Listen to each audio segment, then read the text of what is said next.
série de entrevistas, eu converso com Luiz Castro, nome que ressoa nos corredores da política há muito tempo e aí tem o desejo de conquistar uma das 41 cadeiras da Câmara Municipal de Manaus. É um desafio, né? Já que o Partido Democrático Trabalhista, o PDT, perdeu força nas respectivas casas legislativas nos últimos anos.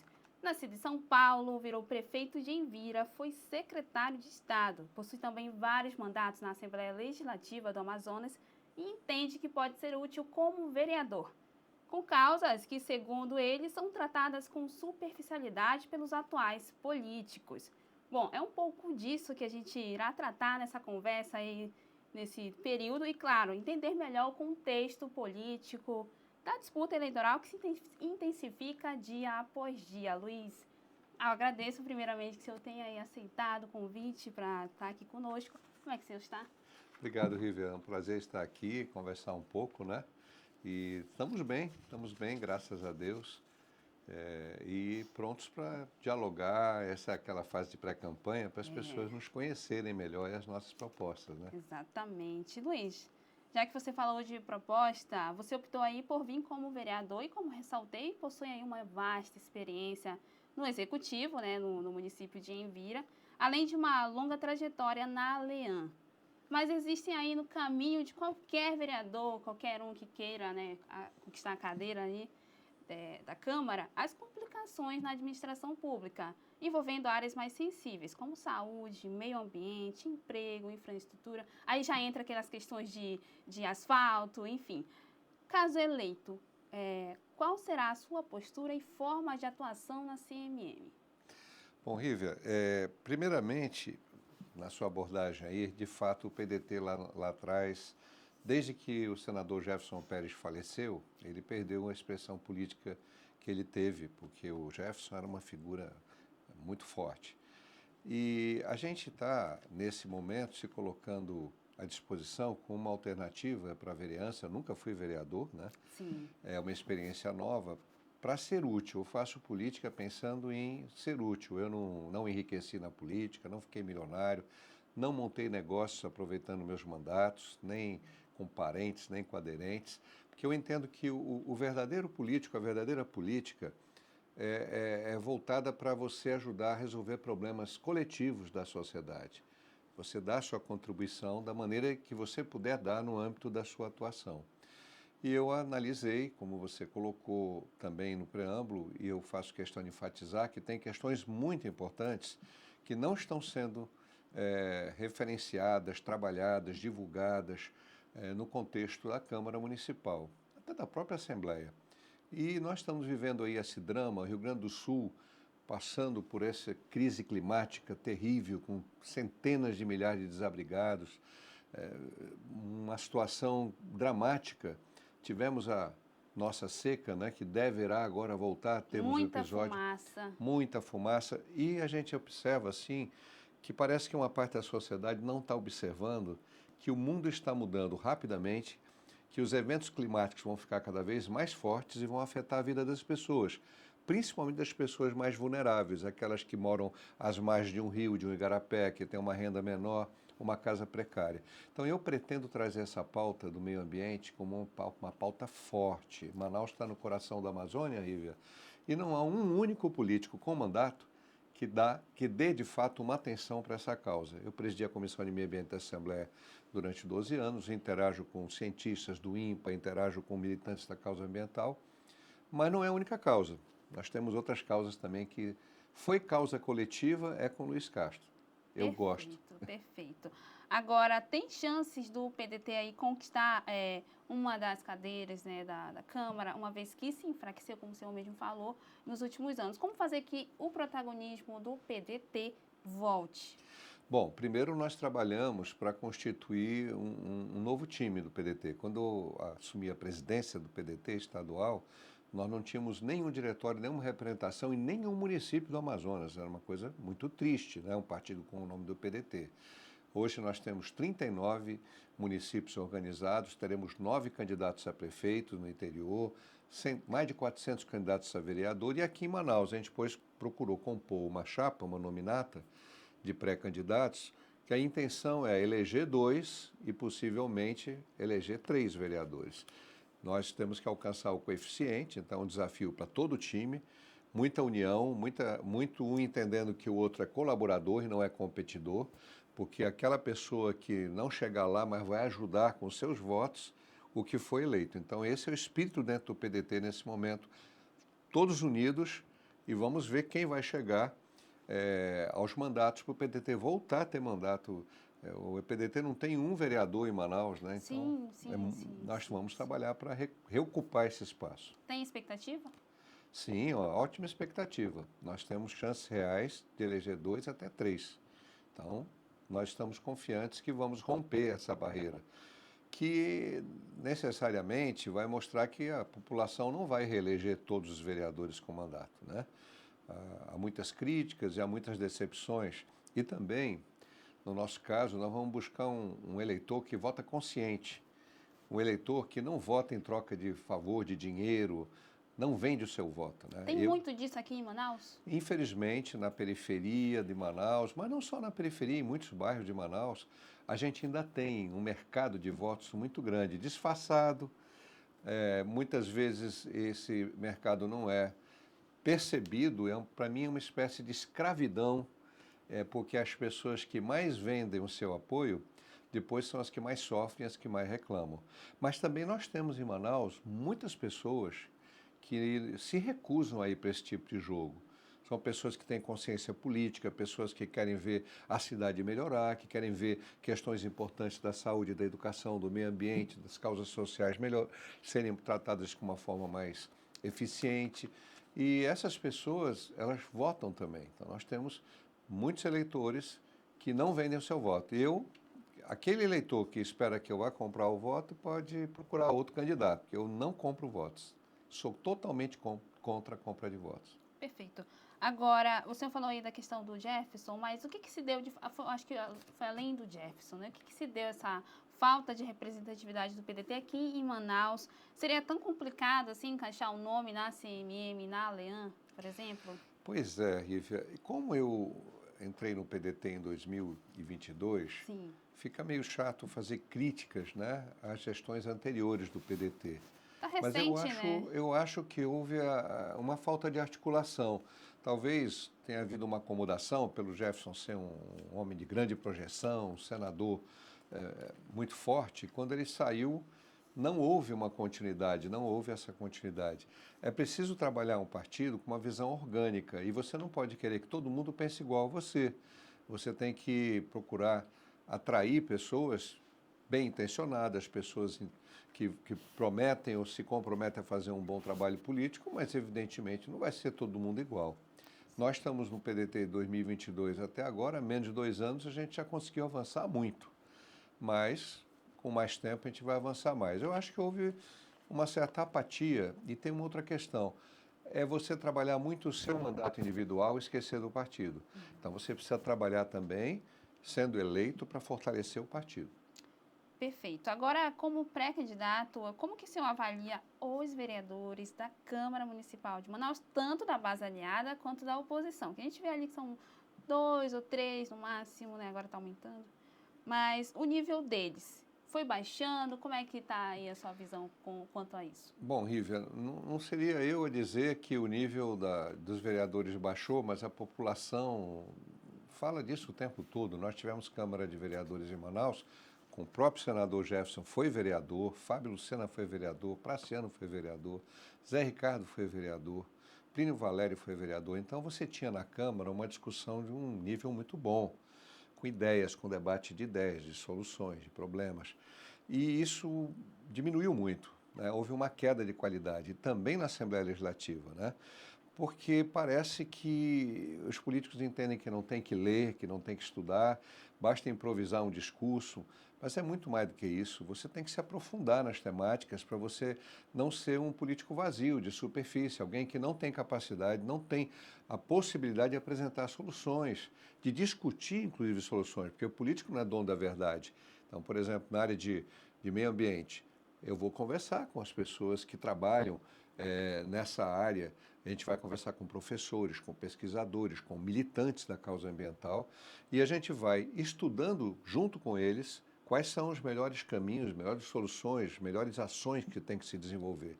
Agora, se vira só, dá uma emenda para cá, dá uma emenda para lá e não trabalha o conteúdo das políticas públicas, cai a qualidade. Mas cabe à população também valorizar mais os políticos que estudam. Veja aí, o ex-deputado Serafim Correia é reconhecidamente um político muito preparado e não foi reeleito deputado estadual. É uma pena, a Assembleia perdeu o melhor quadro que tinha lá na época, né? Zé Ricardo perdeu a eleição para federal, eu perdi a eleição para o Senado, Marcelo Ramos perdeu a eleição para deputado federal. Todas as pessoas que conhecem, que estudam, que se dedicam às políticas públicas, mas que nessa última eleição foram meio que ofuscadas pelo poder econômico daqueles que, embora não tenham a capacidade de oferecer soluções concretas, de discutir isso, foram eleitos na base do agradar, fazer favor, prometer. Então é preciso reconstituir também o entendimento de que a política não é para beneficiar José, Maria, João. A política é para beneficiar o coletivo, muitos Josés, muitas Marias e muitos Joões.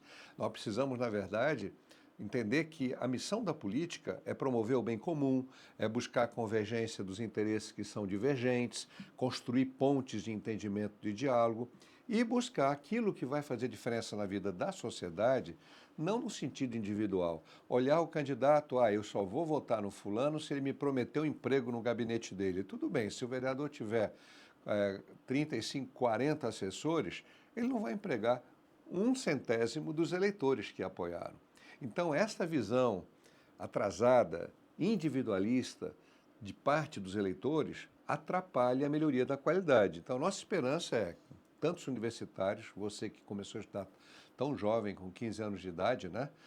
Tanta gente que formou-se, fez universidade, profissionais liberais, empresários, que eles ajudem a reconstituir a representação política de qualidade. Que isso é uma tarefa não só dos políticos, é uma tarefa também da população. Tem uma parcela de culpa, entre aspas? Sim, a população, não toda, para não ser injusto, mas uma parte expressiva da população se acomodou, toma lá da cá, né? Que é péssimo. Todos os lugares do mundo onde a política fica com esse nível de qualidade, os bons políticos vão se afastando, eles vão desistindo, eles vão sendo derrotados. Eu mesmo fiquei muito triste, né? Não só comigo, com o que aconteceu comigo nas últimas eleições, mas principalmente com o que aconteceu com diversos. Porque se só eu não tivesse vencido, mas eu tivesse visto pessoas, como citei o próprio Serafim, vencido, mas não, a gente precisa reconstituir. Mas para que isso aconteça, Rívia, nós precisamos que vocês, jovens, se me permite dizer que você ainda é jovem, né? Vocês jovens ajudem novamente a buscar os políticos que têm conteúdo, políticos que têm compromisso, estudar a história de vida de um político. Um político que num mandato fica rico, fica milionário, tem alguma coisa errada.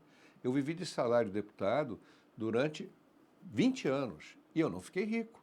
Eu comprei uma casa com financiamento da Caixa Econômica Federal, eu comprava um carro, pagava a prestação, agora que eu não tenho mandato, eu divido o carro com a minha esposa.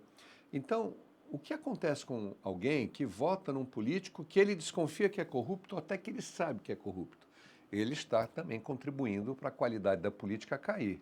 Então, é preciso que os jovens, como tantos nós temos aqui hoje com universidade ou fazendo faculdade, e pessoas que já estão aí mais maduras se unam para melhorar a qualidade da política, escolhendo pessoas que vão representar de verdade a sociedade, os interesses da sociedade e não seus interesses pessoais. O político, quando monta um negócio, ele monta um negócio. Eu chamo aqui a Rívia, você vai ser minha laranja, vou montar aqui uma construtora e eu vou conseguir arranjar a obra para você. Ele deixou de ser político. Na verdade, ele virou um empresário usando a política, usando o prestígio político para se beneficiar e algum grupo que está em volta dele. Isso é uma coisa muito importante para a população analisar. Quem são os políticos que fazem política pensando no bem comum? Separar o joio do trigo. O senhor acompanha as sessões da CMM? Pouco. Às vezes em que eu acompanhei, eu não me senti tão motivado, né? Eu vi os discursos, agora tem muito ataques também, né? Eu não gosto muito de ataques pessoais. Eu acho que você tem que mostrar o problema e apresentar uma proposta de solução, Rívia. Não adianta eu chegar na sua casa e vir criticar a sua casa. Eu preciso dizer, Rívia, que se você fizer isso na sua casa pode melhorar e você pode fazer o mesmo na minha. Essa coisa de ficar culpando José, Maria, ficar culpando um vereador, culpando o outro, a culpa é coletiva, a E o senhor responsabilidade é tem coletiva. receio de vivenciar isso na CMM? Essas questões Eu assim? já vivenciei isso na Assembleia, mas tive a satisfação de ter bons colegas deputados. Então era um time menor de políticos de oposição independentes, eu cito o Marcelo Ramos, o próprio Serafim, e a gente conseguia até trazer os deputados de situação para discutir de maneira mais forte, mais elevada. Eu, por exemplo, não criticava meus colegas, mas eu criticava os erros que eu entendia do governo. Se eles vinham defender o que estava errado, eu colocava com clareza: você está errado em defender aquilo que não dá para ser defendido, por isso, isso, isso, isso. E cabia a eles me convencerem que eu estava errado. Isso é o jogo político de situação de oposição. E eu pretendo exercer meu mandato com independência. Agora, eu não posso ficar me espelhando por quem será ou não deixará de ser eleito. Eu vou torcer para que nós tenhamos bons vereadores e boas discussões e fazer a minha parte, com a ajuda de Deus e do povo. Perfeito. Luiz, em uma das suas declarações, o senhor fala que com muita humildade vem agora como vereador, mas entende que a CMM é diferente da ALEAN. Quais seriam essas principais separações? Bom, primeiro que a esfera de responsabilidade da Câmara é a cidade, o município de Manaus. A Assembleia é muito mais abrangente, envolve o interior do Estado. E os serviços públicos municipais são realmente aquilo que mais é objeto do trabalho de um vereador. Então você vai ter que focar naquilo que é responsabilidade da prefeitura executar. Você não vai poder ficar colocando em segundo plano a saúde municipal. Você tem que colocar em primeiro plano, você tem que colocar em primeiro plano a política de meio ambiente do município de Manaus, a questão da mobilidade urbana, que é um problema gravíssimo aqui em Manaus, do trânsito, dessa confusão toda que virou Manaus e tantas outras questões.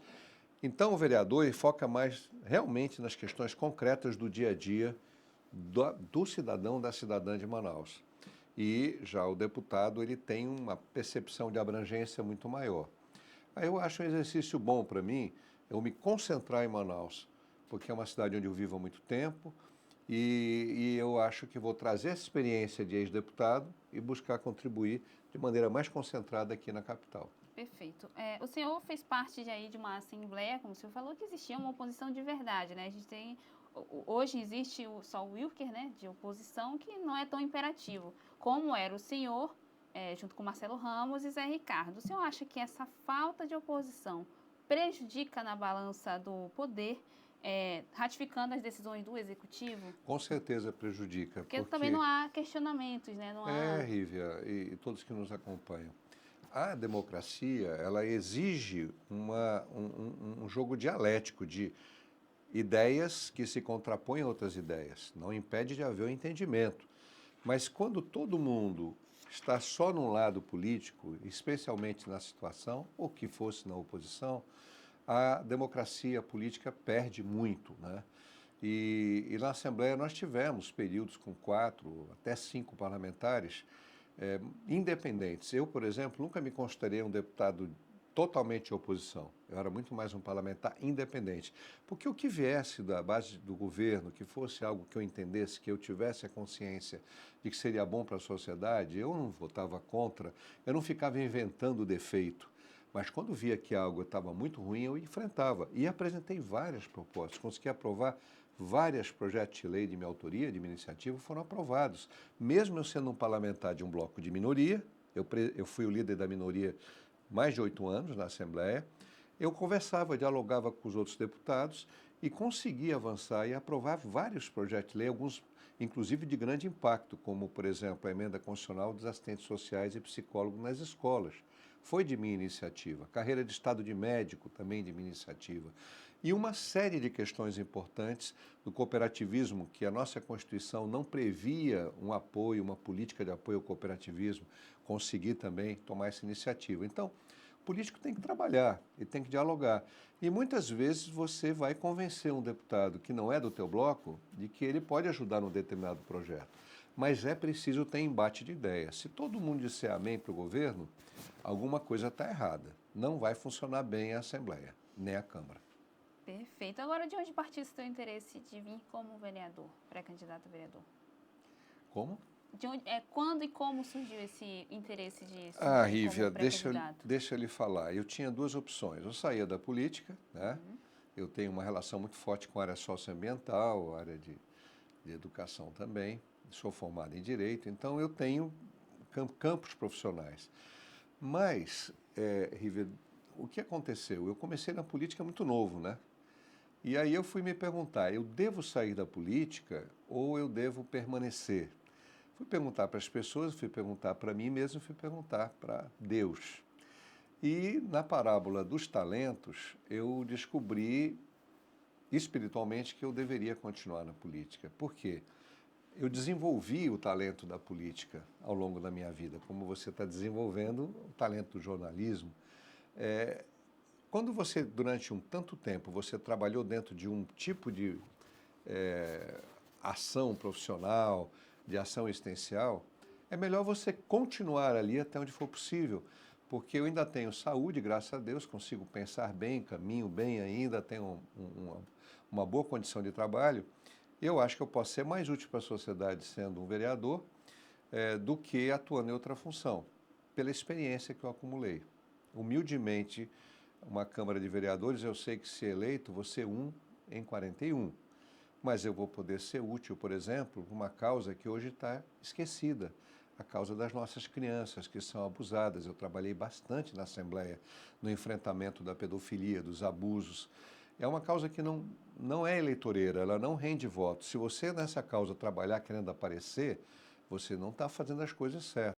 Tem que apoiar as entidades, as pessoas que trabalham nessa causa.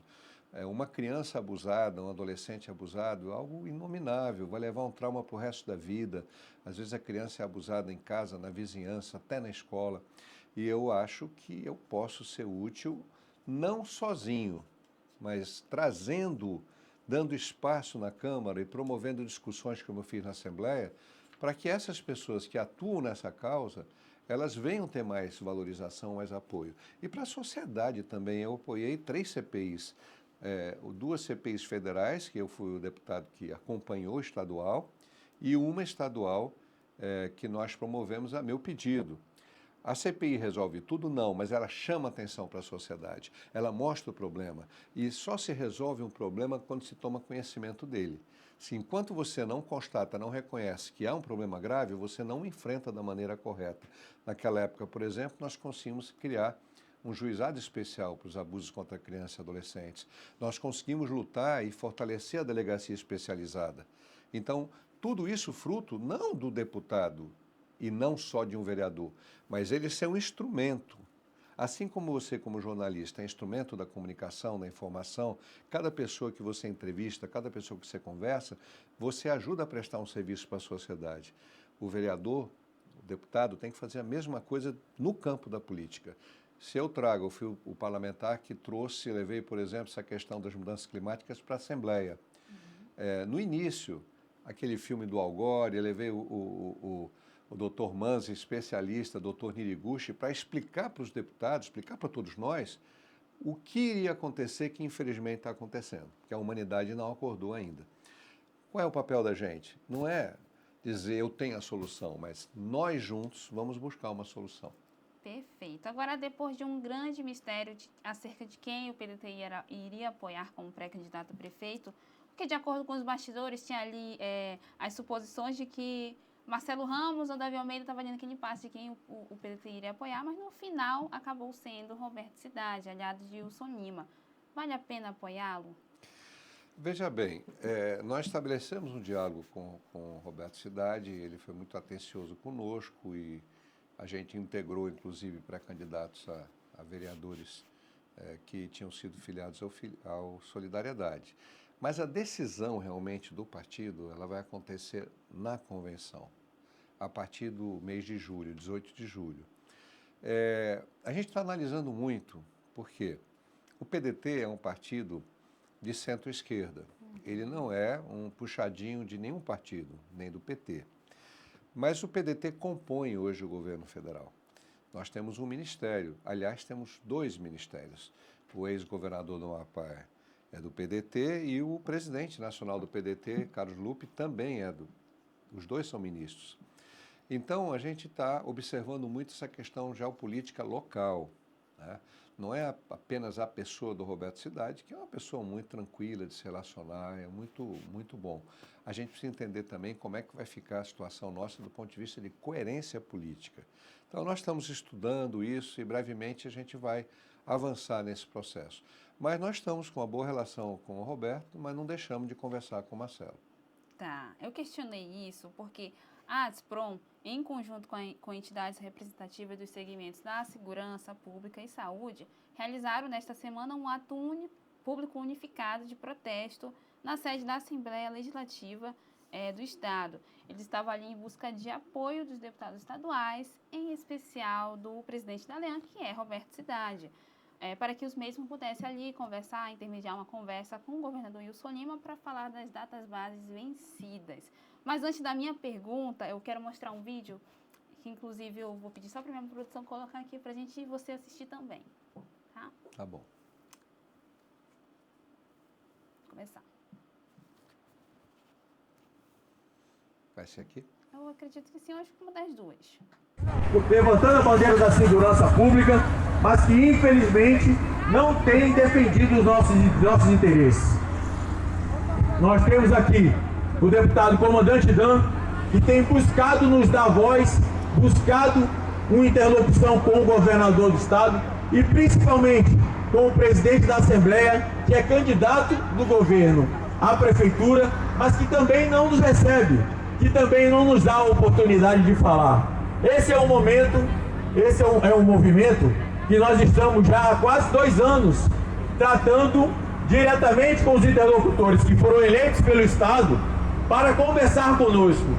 Não há da nossa parte, não há da parte da categoria nenhuma falta de respeito ou indisciplina. Pelo contrário, estamos aqui para ser a voz dos nossos representados, para demonstrar que o policial, os índices na capital têm caído, a polícia, a segurança pública tem feito o seu papel, né, não está paralisada e precisa de um momento de diálogo. Ninguém está pedindo nada demais. A nossa reivindicação não é por nenhuma outra pauta que não seja a database.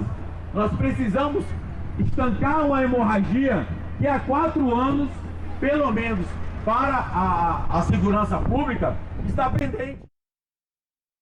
O áudio era por conta do próprio vídeo mesmo. Mas Sim. a gente deu para entender que mesmo eles estavam ali manifestando as questões das datas bases vencidas, mas mesmo assim, mesmo com o manifesto, eles sequer foram chamados para serem ouvidos pelos deputados estaduais, principalmente pelo presidente da Aliança.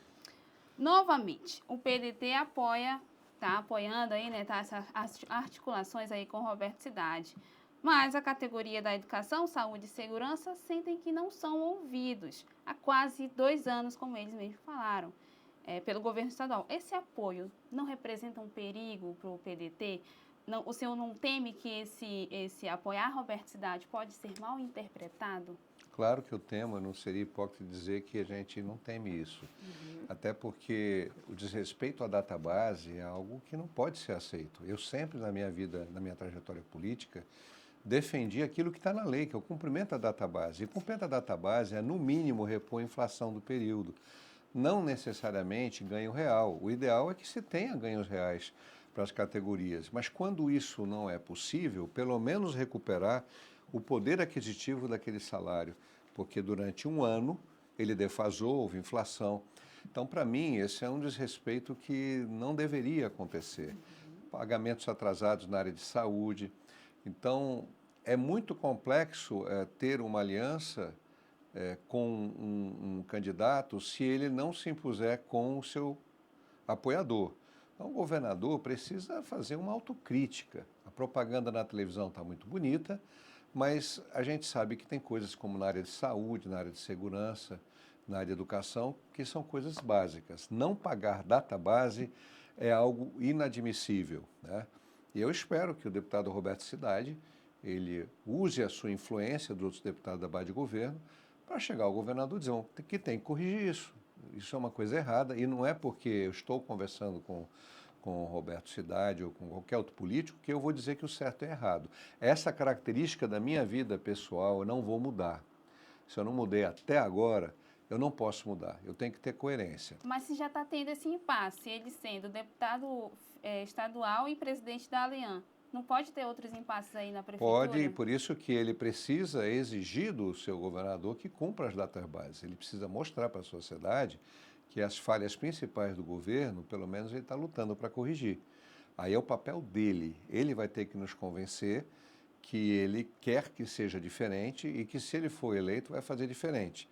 Então, em algum momento, isso gera uma tensão, mas não é para mim. A tensão é entre ele e o governo, né? Nós estamos aqui debatendo, conversando com ele, apresentando propostas, mas é claro que isso causa desconforto. Eu não posso dizer que não causa, eu não vou ser hipócrita. Tá. Aí também está tendo uma conversa com o Marcelo Ramos, é isso mesmo? Na verdade, a gente tem um diálogo nacional do PDT com o PT, né? Por causa de toda essa estrutura de base de apoio lá no governo federal. Mas a gente ainda tem que caminhar, tem que ir mais à frente, conversar, dialogar. Como eu acho que o Roberto Cidade tem cacife político para chegar, eu repito, e dizer ao governador, vamos pelo menos pagar as databases e o atrasado da área de saúde. Eu acho que essas duas questões são muito importantes para a sociedade. E aí, talvez ele já tenha feito isso, mas sem fazer barulho, né? Até por ser aliado do governador, talvez ele venha fazendo isso nos bastidores. E vamos ver se ele consegue convencer o governador a corrigir essas falhas que não dá para dizer que não são falhas sérias, precisam ser corrigidas. Já que falamos de protestos na educação, no executivo, os professores vivem um impasse, tanto com o prefeito quanto com a base aliada, que o senhor fala aí de situação. E o senhor, quando foi secretário estadual da Educação, saiu do cargo em meio a denúncias de corrupção. Como reconquistar essa classe? Bom, primeiro, todas as denúncias de corrupção que haviam no meu tempo, todas o Tribunal de Contas julgou e eu fui inocentado. Segundo, as denúncias foram parte de uma grande trama para me desestabilizar politicamente, porque 15 dias depois que eu saí da SEDUC, não se falou mais nada, em nenhum blog, em nenhum portal, em nenhum veículo. E os contratos lá continuaram, os mesmos contratos. Assumiu o professor Vicente Nogueira, depois o professor Fabian, e estranhamente aquelas denúncias todas foram por terra, mas os contratos continuaram os mesmos. Então, hoje, quem entende a política sabe que eu fui vítima de uma grande armação. Quem me conhece sabe que eu nunca aceitei propina de nenhum empresário para facilitar nenhum negócio. Isso é uma questão de princípio meu. Então, jamais eu faria algo para me beneficiar em prejuízo da sociedade. E os contratos emergenciais que nós fizemos é porque nós estávamos no início de governo e precisávamos garantir o transporte escolar, garantir a alimentação das escolas de tempo integral. E não havia outra alternativa, o próprio tribunal nos orientou. E, graças a Deus, o tribunal vem reconhecendo que são injustas acusações contra mim, e eu não posso dizer que não tenha caído numa arapuca, porque quando você tem um pensamento e você contraria, eu tinha tido uma votação imensa principalmente em Manaus, para senador. Quase chegamos à vitória, perdemos por poucos votos para o atual senador Eduardo Braga, por causa do interior. Em Manaus, naquela época, eu tive o dobro de votos que ele teve. Então, eu passei a ser alguém incômodo, Rívia. E eu era um alvo. Eu fui ali atacado por diferentes correntes políticas, porque o Luiz Castro é uma ameaça, tem que fazer tudo para atrapalhar o Luiz Castro e tirar o Luiz Castro. E acabaram conseguindo isso porque, primeiro, havia uma denúncia grave que não se concretizou e que ela afetaria a minha honra, eu tinha que me afastar. Segundo, a minha questão de saúde, porque eu tinha tido há pouco tempo um infarto e comecei a sentir uma arritmia cardíaca pelo estresse. E eu fiquei muito sentido, muito magoado, E Deus sabe, né? Deus sabe. E as pessoas que me conhecem sabem por que eu não estou rico. Por que quando eu saí da Seduca eu tinha que vender meu carro para pagar as contas? Cadê a poupança? Cadê as falcatruas que eu teria feito, né? Se eu tivesse feito as falcatruas, eu não estaria dividindo o carro com a minha esposa, eu não estaria vivendo com a limitação de dinheiro que eu vivo, eu estaria nadando em dinheiro, né? Porque um político corrupto numa Secretaria de Educação ou de Saúde, ele fica rico em menos de um ano, se ele quiser. Resisti a todas as propostas que me fizeram, não aceitei nenhuma, sempre disse, eu não recebo propina. Mas talvez eu não servisse para aquele lugar justamente por isso. Perfeito. Bom, um dos motivos aí da sua candidatura como senador não ter avançado foi o fato de não ter estrutura para conquistar o interior, como o senhor mesmo falou. E essa campanha é uma oportunidade para você estar reconstruindo a sua carreira. Você vê a vereança como uma forma de conquistar no futuro outros cargos políticos? Olha, Rívia, eu costumo fazer o seguinte, todos estão me ouvindo, eu gosto de trabalhar com aquela meta e depois disso ver o resultado que vem. Se eu conseguir ser um vereador útil para a sociedade, se isso repercutir de uma maneira bem positiva e se eu me sentir também motivado, não descarto que no futuro eu possa concorrer a outras funções. Mas nesse momento, para mim, o mais importante é voltar a participar do processo político de maneira direta com o mandato. O que virá em consequência, só Deus sabe. Tá bom. E o senhor já tem alguma bandeira específica para apresentar nos primeiros dias de mandato, caso eleito? O que ainda falta propor que os outros vereadores não fizeram, não tiveram capacidade para fazer? Bom, primeiro nós vamos propor várias coisas na área de meio ambiente, né? Uma coisa é aumentar o orçamento da Secretaria de Meio Ambiente, que é um orçamento ínfimo, não tem 0,3% do orçamento da Prefeitura de Manaus para o meio ambiente, isso é um absurdo. Nós estamos falando de mudanças climáticas, vamos ter a COP30 em Belém, Amazonas é o estado com a maior floresta equatorial de trópico úmido do mundo, nós somos o maior painel de biodiversidade dentro da Amazônia, com 1.500.000 km², e o orçamento do município de Manaus é muito baixo. Nós não temos o apoio para os catadores de materiais recicláveis, que é uma categoria muito importante, que promove a reciclagem daquilo que pode ser aproveitado, coletando esse material, entregando para indústrias e empresas recicladoras. Nós temos a contínua situação dos nossos igarapés, que entra prefeito, sai prefeito e cada vez estão mais poluídos. Nós temos muitas questões relacionadas à falta de educação ambiental. É preciso trabalhar a criação de disciplina específica para a educação ambiental e educação climática. Então, só na área de meio ambiente, eu dei só uma pincelada, tem muitas coisas. Na área de infância e adolescência, por exemplo, vou propor recriar esse trabalho, que é um trabalho de prevenção. A gente fazia reuniões nas comunidades, orientando, prevenindo, levando especialistas, trabalhando com jovens, com professores. Muito importante envolver as escolas, porque muitas vezes uma criança abusada, o professor acaba reconhecendo que é alguém que está com dificuldade de aprendizagem, que mudou o comportamento, se tornou agressivo. E essa criança, ela pode ser reconhecida no seu problema, não necessariamente por abuso, pode ser um outro problema. Por isso a importância de assistente social e psicólogo nas escolas. Outra questão é cobrar o cumprimento da Constituição.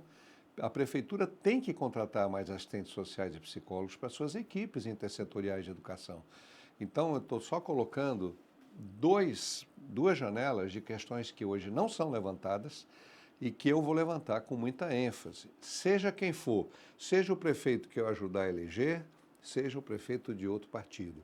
Eu não vou estar como vaquinha de presépio, porque não é meu perfil. Eu não vou querer ficar rico na Câmara.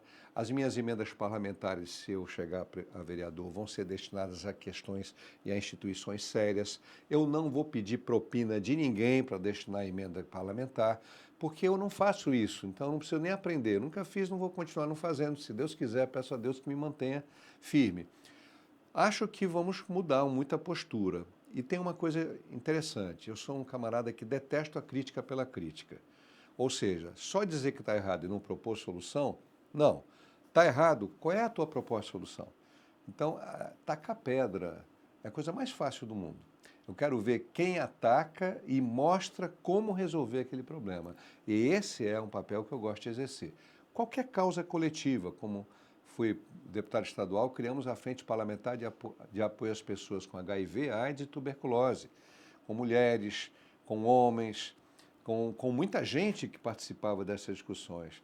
Nós também fizemos um trabalho em favor dos pacientes renais crônicos, pessoas que ficam, às vezes, anos fazendo hemodiálise esperando um transplante de rim. Eu não sei se vocês sabem, mas o Acre já faz transplante de rim há 20 anos e o Amazonas está engatinhando. Então, tem muita coisa para a gente cobrar, ampliar a cobertura da saúde municipal, da atenção básica. Então, tem muita coisa. Ontem mesmo eu conversava com o Paulo, do Pedal Manaus, sobre essa questão do ciclismo, né? Da bicicleta. Manaus é a capital do Brasil com o menor número, com a menor quilometragem de ciclovias de todas as capitais. Fortaleza agora tem uma ciclovia imensa, né? Que está sendo concluída pelo atual prefeito, que por sinal é do meu partido, é o prefeito Sarto do PDT. Então a população, os turistas vão passar aquela orla de Fortaleza praticamente toda numa bicicleta. Há muitos avanços disso aí em Curitiba, em Florianópolis, em outras cidades. Temos que discutir essas coisas. Como é que é a mobilidade da nossa cidade? Olha, eu vejo o prefeito dizendo, vamos resolver, vamos resolver. A única solução que não é solução é construir viaduto. Viaduto é uma válvula de escape. É como uma ponte de safena no coração, mas não é solução. Você tem que trabalhar uma mudança estrutural no transporte em Manaus, para que as pessoas sejam estimuladas a usar menos automóvel e usar mais um transporte. Manaus tem as piores calçadas do Brasil. Então, você é jovem, você não sente tanto, porque você... Mas imagine uma pessoa idosa, uma mulher gestante, como a Fernanda que me acompanha está aqui, uma criança pequena. Então, a gente tem um descontrole, uma desorganização que precisa de um vereador para cobrar essas coisas, ainda que desagrade. Curitiba, por exemplo, só se constrói uma calçada obedecendo os parâmetros da prefeitura, que é para justamente a gente garantir que essa calçada seja feita de modo ecológico. Há um distanciamento entre os bloquetes, quando chove a água vai para o lençol freático, isso é uma das coisas que nós temos que discutir aqui em Manaus também, né? Criar um programa de reciclagem, lutar, né? Porque o vereador ele não decide, mas ele propõe. Eu gosto de ser insistente, cobro, reclamo, não consigo tudo o que quero, mas eu consigo algumas coisas que são importantes, né? Temos um gravíssimo problema do lixo nos igarapés. Temos que promover um grande programa de educação ambiental e de remuneração às famílias que moram nas palafitas, ela entregando de volta. Uma garrafa como essa, que é reciclável, tem que voltar para a reciclagem, não ser jogada no igarapé. Mas aquela família que evitar que isso vá para a beira do igarapé, ela deve receber uma remuneração pelo valor do que é reciclável. E inventam tantas bolsas, por que não faz uma bolsa reciclagem para ajudar essas famílias que são mais pobres? Bom, para finalizar, fica aqui aberto o espaço para o senhor deixar um recado para quem está nos assistindo. Fique à vontade. Bom, agradecer, Rívia, pela sua gentileza, né? De parabenizar você que é uma profissional que começou tão jovem, agradecer a todos vocês aqui e dizer que o que a gente espera? Conheçam os pré-candidatos, conheçam a história de vida deles, vejam se realmente eles têm uma dedicação à causa pública, em primeiro lugar, à causa da sociedade, ao interesse coletivo. Conheçam um pouco mais do trabalho que eu já desenvolvi, das propostas que eu vou fazer. Eu não posso pedir voto, que não é época da campanha, só peço o seguinte, olhem para o Luiz Castro, acompanhem minhas redes sociais, luiscastro.am.